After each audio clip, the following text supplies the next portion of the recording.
L'Évangile contemporain, dans sa forme la plus séduisante et dangereuse, promet une paix instantanée et un confort sans entrave, une existence où les aspérités de la vie sont aplanies par une foi facile, transformant le Créateur tout-puissant en un serviteur dévoué à nos caprices terrestres.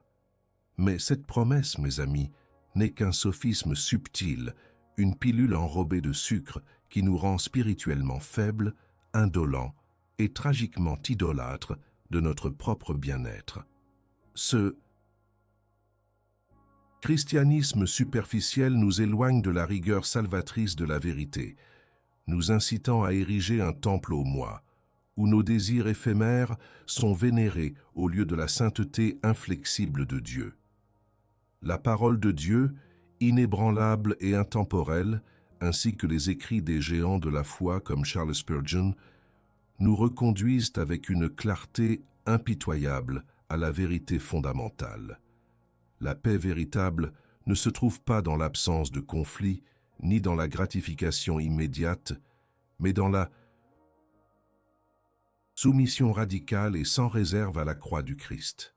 C'est là, au pied du Golgotha, que le confort illusoire se brise et que la paix divine, souvent inconfortable pour notre chair, mais éternellement salutaire pour notre âme, commence à s'ancrer. La douleur de chercher sans cesse une satisfaction terrestre, une sorte de nirvana chrétien sans effort ni sacrifice, est la douleur d'une âme à la dérive, sans ancre dans la tempête des illusions modernes. Vous êtes épuisé de cette quête vaine, de cette course effrénée après des bénédictions matérielles qui ne remplissent jamais le vide béant de votre esprit. Vous êtes frustré par une foi qui semble promettre tout et ne livrer qu'un contentement éphémère, laissant derrière elle un goût amer d'insatisfaction et de superficialité. Cette quête incessante de confort est une forme d'idolâtrie moderne, masquée sous les atours de la piété. Elle nous enseigne à vénérer la facilité, à fuir l'épreuve, à esquiver le chemin étroit dont le Christ a parlé. Elle nous fait croire que Dieu est là pour nous servir, pour apaiser nos peurs et pour nous épargner toute forme de souffrance, plutôt que de nous transformer à l'image de son Fils par le creuset de l'affliction et la discipline de la parole. C'est une illusion dangereuse, une déformation grotesque de l'Évangile qui a le pouvoir de paralyser l'âme et de la rendre incapable de persévérer dans la véritable foi. L'Église moderne, trop souvent, a succombé à cette tentation, diluant la puissance de l'Évangile pour le rendre plus acceptable aux oreilles d'une culture avide de gratifications instantanées. Elle a troqué la profondeur doctrinale contre la pertinence culturelle, la sanctification radicale contre l'épanouissement personnel et le difficile appel à porter sa croix contre un message de bien-être psychologique. Cette confusion entre le confort et la paix est l'un des pièges les plus insidieux de notre époque. Le confort est un état physique ou émotionnel qui dépend des circonstances extérieures. Il est éphémère, fragile et toujours menacé. La paix, telle que la Bible la révèle, est un état de l'âme, une assurance inébranlable qui transcende les circonstances, car elle est enracinée dans la souveraineté immuable de Dieu. Le Seigneur n'a jamais promis une vie exempte de difficultés à ses disciples, mais il a promis sa présence constante et sa paix, qui surpasse toute intelligence au milieu de l'épreuve. C'est là la promesse que le monde ne peut ni donner, ni côté. C'est cette paix que nous avons perdue de vue en nous agrippant désespérément à l'évangile du confort. La frustration que vous ressentez face à une foi superficielle n'est pas un signe de faiblesse, mais un appel au discernement, une invitation à sonder les profondeurs de la doctrine classique. C'est un appel à rejeter les miettes spirituelles offertes par une culture religieuse anémiée et à se nourrir de la nourriture solide de la vérité éternelle. L'apologétique chrétienne, telle que pratiquée par C.S. Lewis et d'autres, ne cherche pas à rendre la vérité agréable, mais à la défendre avec rigueur, à exposer les sophismes et à ramener l'âme au roc inébranlable de la révélation divine. Elle n'est pas un simple exercice intellectuel, mais une confrontation directe avec les idoles de notre cœur et les mensonges du monde. Alors, je vous pose cette question qui viole l'âme, une question que beaucoup évitent de poser par peur de la réponse. Et si votre quête incessante de paix et de bonheur, au lieu de vous rapprocher de Dieu, n'était qu'une fuite désespérée de la vérité radicale de la croix, une tentative de négocier avec un évangile que vous n'êtes pas prêt à embrasser pleinement dans toute sa demande exigeante? Combien d'entre vous sont prêts à admettre que le confort que vous recherchez est peut-être le plus grand obstacle à la paix que Dieu désire vous donner? Votre quête de confort, aussi légitime qu'elle puisse paraître à première vue, est en réalité le symptôme d'une maladie spirituelle bien plus profonde. L'ennemi commun, subtil et omniprésent de notre époque, c'est l'idolâtrie du moi et la souveraineté de l'ego, déguisée sous les oripeaux de l'évangile du confort. Cet évangile altéré n'est pas un problème psychologique ou une simple préférence de style. C'est un diagnostic théologique grave qui révèle une rupture fondamentale avec la souveraineté absolue de Dieu. Charles Spurgeon, avec sa lucidité prophétique, dénonçait déjà les prédicateurs qui caressèrent les oreilles plutôt que de sonder les consciences, avertissant que la popularité n'était pas un gage de fidélité à la parole. L'évangile du confort ne vous exhorte pas à la repentance radicale, mais à une acceptation de soi qui, sans la transformation divine, n'est qu'une façade pour la dépravation humaine non confrontée. Il promet des bénédictions matérielles et une absence de douleur comme preuve de l'amour de Dieu, alors que la Bible enseigne que les afflictions sont souvent des instruments souverains pour notre sanctification et notre rapprochement avec lui. Ce message pernicieux vous vend l'idée que vous êtes le centre de l'univers spirituel, que Dieu existe pour exaucer vos prières égocentriques et pour paver votre chemin de rose. Mais la vérité biblique est claire et non négociable. Dieu est souverain. Il n'est pas à notre disposition. Nous sommes à sa disposition. Son plan n'est pas de nous rendre confortables, mais de nous rendre saints, de nous conformer à l'image de son Fils, même si cela implique le creuset de l'épreuve et le chemin étroit du renoncement. Lorsque la douleur cachée abordie, d'une foi superficielle et d'un vide persistant se manifeste, ce n'est pas un hasard. C'est le signal d'alarme que le vrai trésor spirituel n'est pas là où vous le cherchez. La référence base de Charles Spurgeon, profondément ancrée dans la théologie réformée, nous révèle que la véritable prospérité divine n'est pas mesurée par les richesses que nous accumulons sur terre, ni par l'absence de problèmes, mais par la communion intime et profonde avec Dieu lui-même. Le trésor impérissable du Saint-Esprit est précisément cela. Une relation vécue dans la dépendance absolue de Dieu. Une satisfaction en sa personne qui éclipse toutes les fausses promesses du monde. L'évangile du confort vous invite à un festin de miettes, tandis que la doctrine classique vous offre le banquet royal de la présence de Dieu. Ce n'est pas une question de sentiments passagers, mais de réalité ontologique. La paix que nous cherchons n'est pas le fruit d'une méditation égocentrique, mais l'œuvre du Saint-Esprit qui ancre notre âme dans la certitude de la souveraineté de Dieu sur toute chose, bonne ou mauvaise, confortable ou douloureuse. Elle est la connaissance profonde que même si le monde s'écroule autour de nous, le Seigneur règne et son amour pour son peuple est inébranlable. Le relativisme moderne, autre facette de notre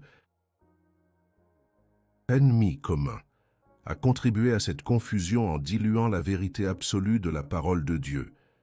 Si toute vérité est subjective, alors toute doctrine est malléable, et l'Évangile peut être remodelé pour s'adapter à nos préférences personnelles, à notre quête de bien-être plutôt qu'à notre besoin de rédemption. Mais l'apologétique classique, celle de C.S. Lewis et d'Augustin, insiste sur l'objectivité de la vérité, sur la réalité d'un Dieu transcendant dont le caractère et les décrets ne sont pas soumis à nos perceptions changeantes. La croix n'est pas négociable, la repentance n'est pas optionnelle, la soumission n'est pas une suggestion. Le diagnostic est clair. Notre agitation et notre manque de paix ne sont pas principalement des problèmes psychologiques, mais des symptômes théologiques. Ils révèlent une idolâtrie du cœur qui a remplacé Dieu par le confort, la sécurité personnelle ou l'approbation des hommes. La quête du trésor chrétien, selon l'enseignement biblique et les puritains, est dans la foi du Saint-Esprit, une foi qui ne cherche pas des bénédictions pour elle-même, mais qui cherche Dieu au-delà des bénédictions. Le Saint-Esprit ne nous est pas donné pour nous servir, mais pour nous transformer, nous sanctifier et nous rendre capables de glorifier Dieu même au milieu de la souffrance. Ce diagnostic peut être douloureux, car il confronte nos illusions les plus chéries. Il nous demande de regarder en face le fait que notre christianisme a pu être construit sur le sable mouvant de nos désirs, plutôt que sur le roc inébranlable de la vérité divine. Mais cette confrontation est le premier pas vers la guérison. C'est la révélation que ce que nous pensions être de la paix n'était qu'un apaisement temporaire, et ce que nous considérions comme une bénédiction n'était qu'une distraction de l'authentique trésor, la connaissance de Dieu lui-même dans toute sa majesté et sa sainteté. L'apologétique ne se contente pas de défendre la foi, elle la révèle dans toute sa splendeur exigeante. Ignorer la vérité révélée, celle qui expose la vacuité du confort au détriment de la paix véritable, a des conséquences spirituelles et pratiques d'une gravité alarmante. Ce n'est pas un chemin anodin. C'est une dérive dangereuse qui conduit à une agitation perpétuelle de l'âme, à une superficialité spirituelle qui rend l'individu vulnérable à toutes les vagues de doctrines et de philosophies mondaines. Si l'évangile du confort vous promet une vie sans tempête, la réalité de l'évangile biblique vous prépare à les affronter, non pas en les évitant, mais en y trouvant une ancre inébranlable dans la souveraineté de Dieu. Ce mensonge subtil vous prive de la capacité de persévérer au milieu de l'épreuve. Quand la vie frappe, quand la maladie survient, quand la perte déchire ou quand la persécution menace, celui qui a construit sa foi sur le sable du confort s'écroule. Il n'a pas les fondations doctrinales pour comprendre que Dieu œuvre même dans la souffrance, que les voies du Seigneur sont souvent des chemins ardus qui forgent le caractère et purifient l'âme. La douleur cachée abordie de cette instabilité est le prix à payer pour avoir troqué le rocher de la vérité contre le mirage d'une vie facile. Les prophètes de l'Ancien Testament, les apôtres du Nouveau et les martyrs de l'histoire chrétienne n'ont jamais prêché un évangile de confort, mais un évangile de sacrifice, de souffrance endurée pour Christ et de paix trouvée au-delà de toute compréhension humaine dans la communion avec Dieu. Le premier et le plus pernicieux résultat de cette déviation est la cécité spirituelle. À force de chercher le visible, le tangible, le gratifiant, l'âme perd sa capacité à discerner l'invisible, l'éternel, le sacré. La référence base de Charles Spurgeon nous met en garde contre ceux qui, ayant des yeux, ne voient pas et des oreilles, n'entendent pas la profondeur de la parole de Dieu. L'évangile du confort, en réduisant la foi à une transaction où Dieu est un distributeur de bénédictions, atrophie notre perception de sa majesté, de sa sainteté et de la profondeur insondable de son plan rédempteur. Vous devenez spirituellement myope, incapable de voir au-delà de l'horizon immédiat de vos propres désirs. Ensuite vient la misère spirituelle, déguisée en bonheur. Le paradoxe de la prospérité que le monde ne comprend pas est que l'on peut être riche en foi tout en étant pauvre aux yeux des hommes, et inversement, être matériellement prospère tout en étant spirituellement misérable. Combien de fortunes ont été bâties sur des principes mondains, puis offertes comme preuve de la faveur divine, alors que l'âme du donateur était aride et vide. La superficialité de l'évangile du confort vous incite à évaluer votre relation avec Dieu par des critères mondains: succès financier, santé parfaite, relations humaines sans conflit. Si ces choses viennent à manquer, la foi est ébranlée, car elle n'a jamais été ancrée dans la personne de Dieu, mais dans ses prétendues bénédictions. Spurgeon affirmait que le péché n'est pas vaincu tant qu'il est seulement réprimé et non haï.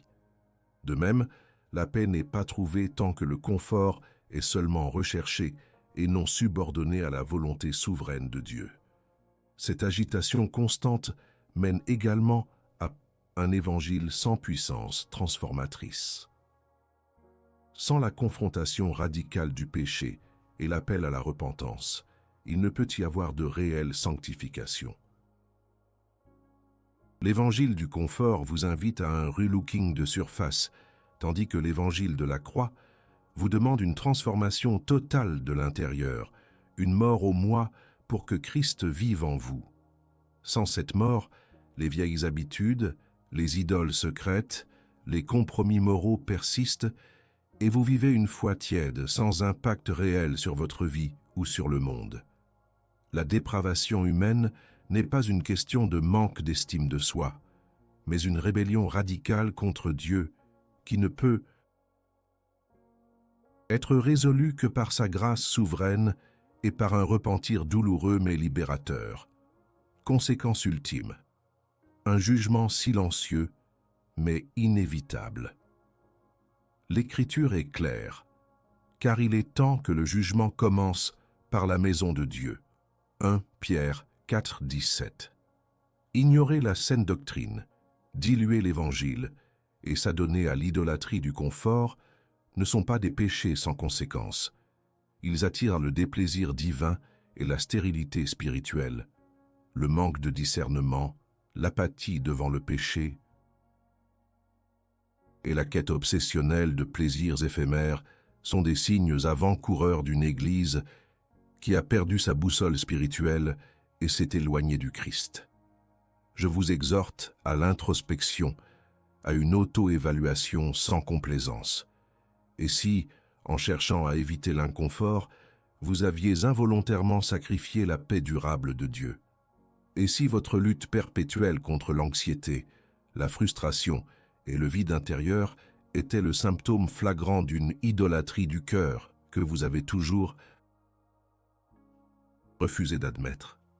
Combien d'entre vous peuvent avouer ici et maintenant que votre foi a été trop souvent une quête de bénéfices personnels plutôt qu'une adoration inconditionnelle du souverain créateur?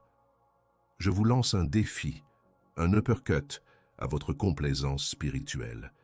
Je vous demande, exige, une confession publique, ici, dans les commentaires. Écrivez un seul mot, une seule phrase qui représente votre aveu d'échec ou d'ignorance face à l'évangile du confort. Osez l'humilité. Osez la vérité. Qu'est-ce qui, dans votre vie, a révélé cette quête vaine de confort au lieu de la paix divine?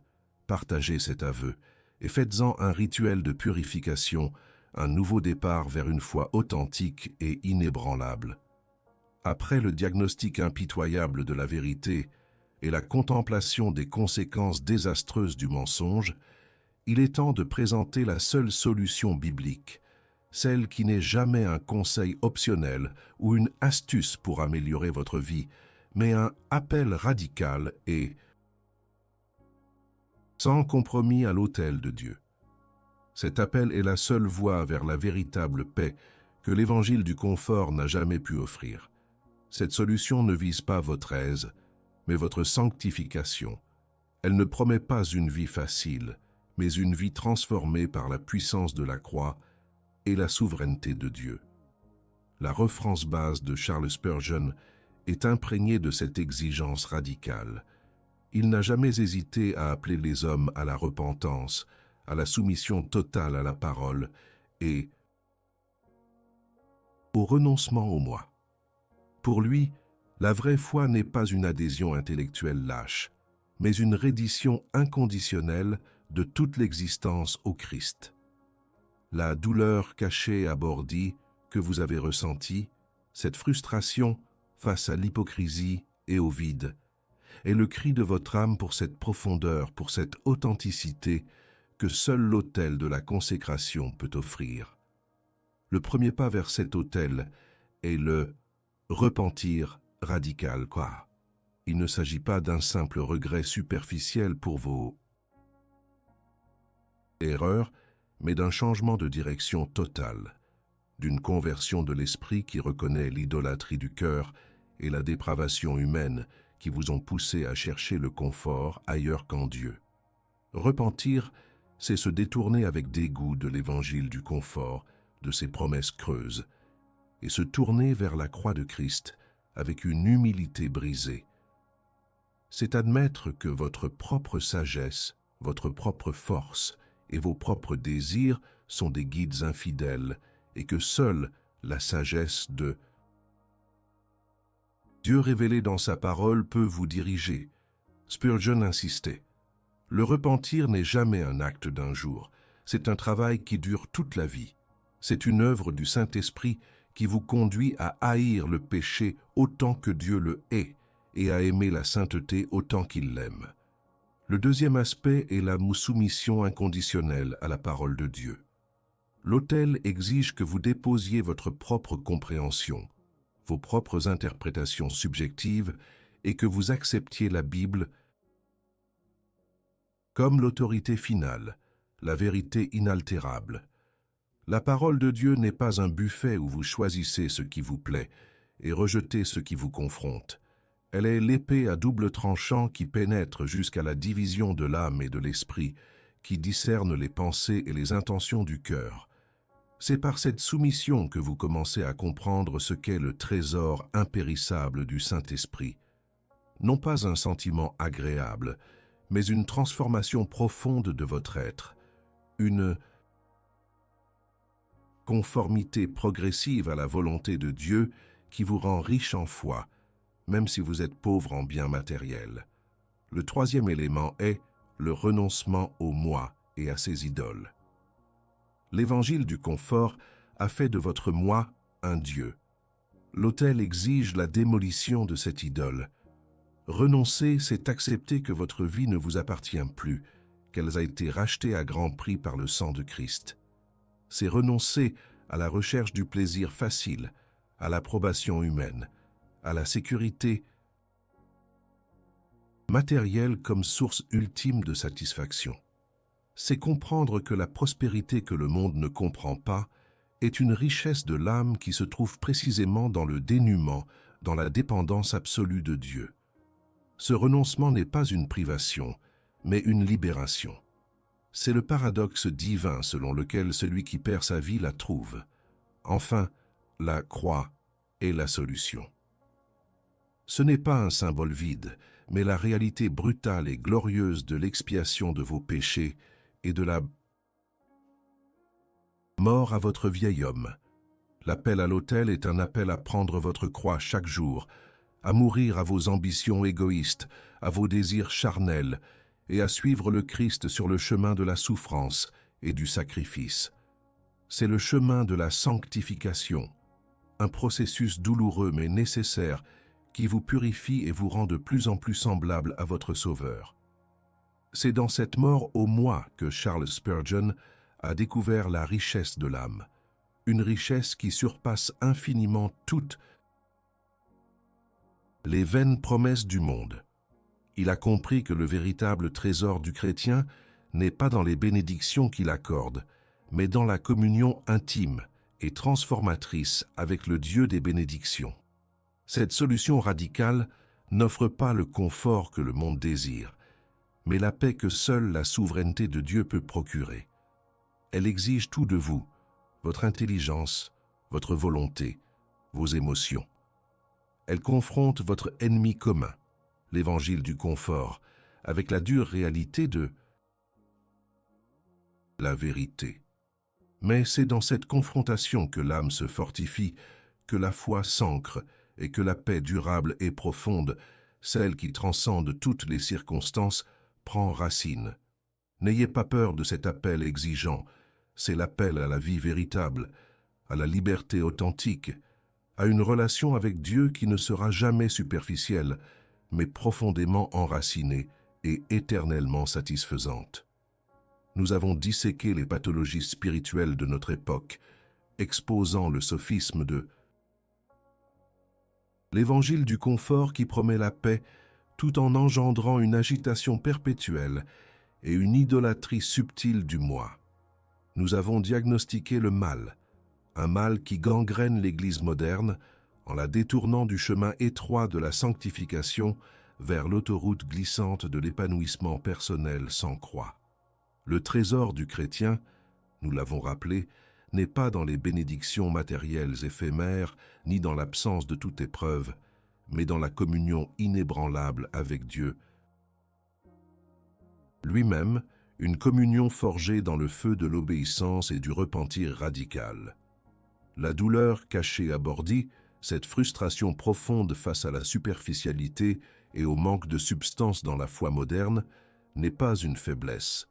C'est une lumière rouge qui clignote, un appel pressant de votre âme à une vérité plus grande, plus exigeante, mais infiniment plus satisfaisante que les miettes offertes par l'évangile du confort.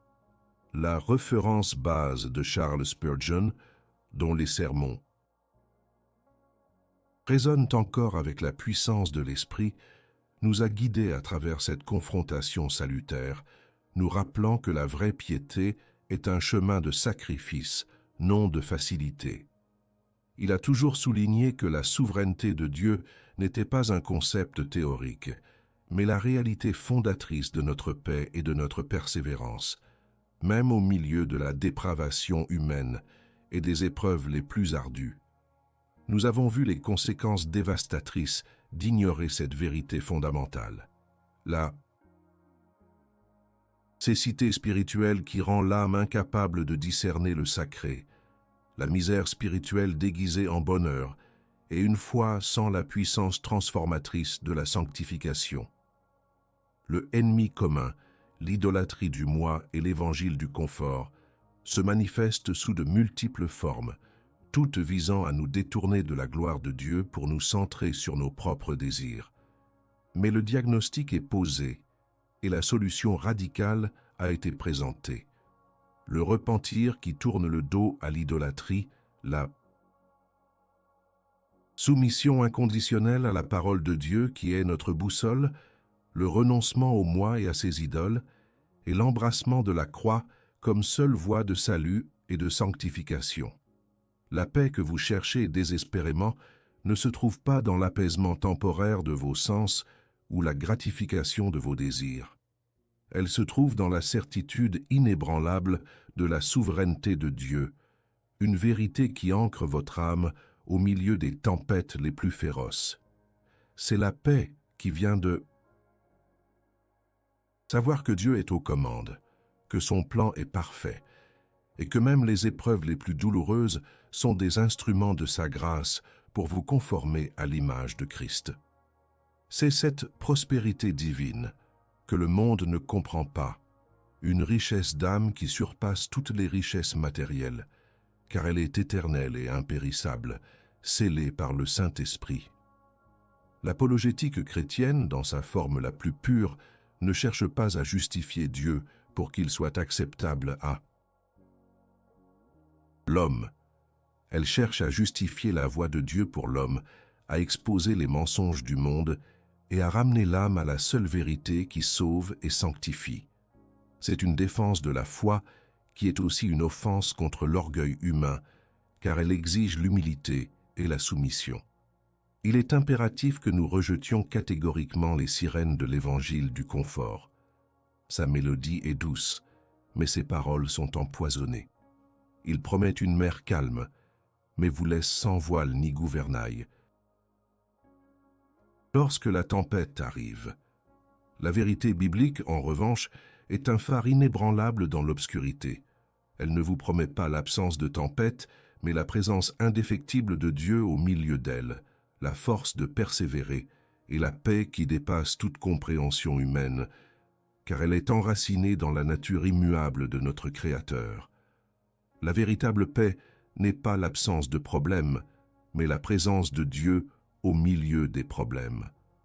Ce n'est pas une paix que le monde peut donner ou reprendre, mais une paix qui transcende toutes les circonstances, car elle est ancrée dans la certitude de la souveraineté divine. C'est une paix qui coûte tout, qui exige tout, mais qui, en retour, offre une satisfaction éternelle et une joie inébranlable. Ne vous contentez pas des substituts bon marché. Cherchez la source, cherchez le Christ. La confrontation que nous avons eue aujourd'hui n'est pas une fin, mais un commencement. Un commencement de discernement pour certains, un réveil pour d'autres et pour tous, un appel solennel à une introspection plus profonde que celle que le monde est habitué à tolérer. Le chemin de la vraie foi n'est pas pavé de certitudes faciles ou de gratifications instantanées. Il est jonché d'épreuves, d'actes de renoncement, et de moments où notre chair crie au secours tandis que notre esprit se soumet à la volonté souveraine de Dieu. C'est un chemin pour les âmes courageuses, pour ceux qui préfèrent la vérité dure à la douce illusion, pour ceux qui ont faim d'une réalité divine qui ne sera jamais compromise pour le bien-être terrestre. Le trésor du chrétien n'est pas un concept abstrait, mais une réalité vivante, une communion profonde avec le Saint-Esprit qui nous transforme de gloire en gloire. Cette richesse n'est pas mesurable en termes mondains, elle est une prospérité divine qui se révèle dans la paix inébranlable face à l'adversité, dans la joie au milieu de la souffrance et dans la certitude de l'amour de Dieu, même lorsque tout semble s'effondrer. C'est la connaissance que votre âme est sécurisée en Christ et que rien, ni la vie, ni la mort, ni les anges, ni les dominations, ni les choses présentes, ni les choses à venir, ne pourra vous séparer de son amour souverain. Charles Spurgeon, ce lion de la chair, ne cherchait pas à amasser des foules par des promesses vaines. Il cherchait à sonder les cœurs, à exposer le péché et à conduire les âmes à la croix nue et exigeante du Christ. Son message était un rappel constant de la souveraineté de Dieu, de la dépravation humaine et de la nécessité absolue du repentir et de la sanctification. Il comprenait que la véritable paix ne pouvait émaner que d'une foi ancrée dans ces vérités profondes, non dans la fugacité des émotions ou dans la superficialité des désirs égocentriques. L'apologétique, la défense de la foi, est plus qu'une simple argumentation intellectuelle. C'est un acte de guerre spirituelle contre les mensonges qui asservissent l'âme. C'est un appel à la clarté, à la cohérence doctrinale et à la soumission à la parole de Dieu comme seule source de vérité. L'Église, si elle veut retrouver sa force et sa pertinence éternelle, doit rejeter les compromis avec le monde et revenir à la saine doctrine. Elle doit cesser de chercher à divertir et commencer à confronter. Elle doit cesser de caresser les oreilles et commencer à sonder les consciences. Votre frustration, votre recherche d'une foi plus profonde n'est pas un accident. C'est l'Esprit de Dieu qui travaille en vous, vous tirant loin des eaux peu profondes de la superficialité religieuse, vers les profondeurs insondables de sa vérité éternelle. Ne vous y trompez pas, ce chemin est difficile. Il exigera de vous un sacrifice continu, une vigilance constante et une dépendance absolue envers le Christ. Mais la récompense est au-delà de toute mesure, une paix qui surpasse toute intelligence, une joie que le monde ne peut ni donner ni ôter, et une espérance inébranlable ancrée dans la gloire de Dieu. Cet épilogue est un dernier appel à la vigilance. Ne laissez pas les paroles s'envoler comme du vent. Laissez-les s'ancrer dans votre cœur, les sonder, les interroger et vous transformer. Le jugement de Dieu commence souvent par la révélation de la vérité à ceux qui ont des oreilles pour entendre et des yeux pour voir. Soyez de ceux-là et embrassez la vérité, quelle qu'en soit la difficulté, car c'est la seule voie vers la liberté et la vie. Éternel, arrêtez-vous un instant. Si cette vidéo a fait plus que vous effleurer, si elle a sondé votre âme et confronté des vérités que vous aviez jusqu'ici évitées, alors agissez maintenant. La foi n'est pas une passivité, elle est une action délibérée, un choix radical. Montrez votre gratitude pour cette nourriture solide qui a nourri votre esprit. Laissez un super thanks ou, mieux encore, devenez membre de la chaîne. Votre soutien n'est pas une simple transaction, c'est un investissement dans la propagation de la saine doctrine, un acte de guerre contre la superficialité qui envahit l'Église moderne. Et si vous voulez aller plus loin, si vous aspirez à une compréhension plus profonde des chemins de guérison, de pardon et de renaissance que seul l'Évangile peut offrir, procurez-vous notre e-book. Quand le ciel répond, chemin de guérison, de pardon et de renaissance. C'est plus qu'une lecture, c'est un guide pour l'âme en quête de vérité, un manuel pour affronter les luttes intérieures avec la sagesse des Écritures. C'est un geste de foi concret, non seulement pour vous-même, mais aussi un soutien direct à cette mission de réveiller les cœurs endormis. Et par-dessus tout, ne partez pas en silence. Votre voix compte. Écrivez dans les commentaires quel enseignement de cette vidéo vous a le plus impacté. Quelle vérité a brisé vos illusions? Quelle partie du message a frappé le plus fort à la porte de votre cœur? L'important, c'est de participer, de s'engager publiquement dans cette quête de la vérité. S'abstenir, c'est manquer la chance de faire partie de ce voyage crucial, c'est laisser le silence et la superficialité l'emporter. Engagez-vous, participez, devenez un acteur de ce grand réveil.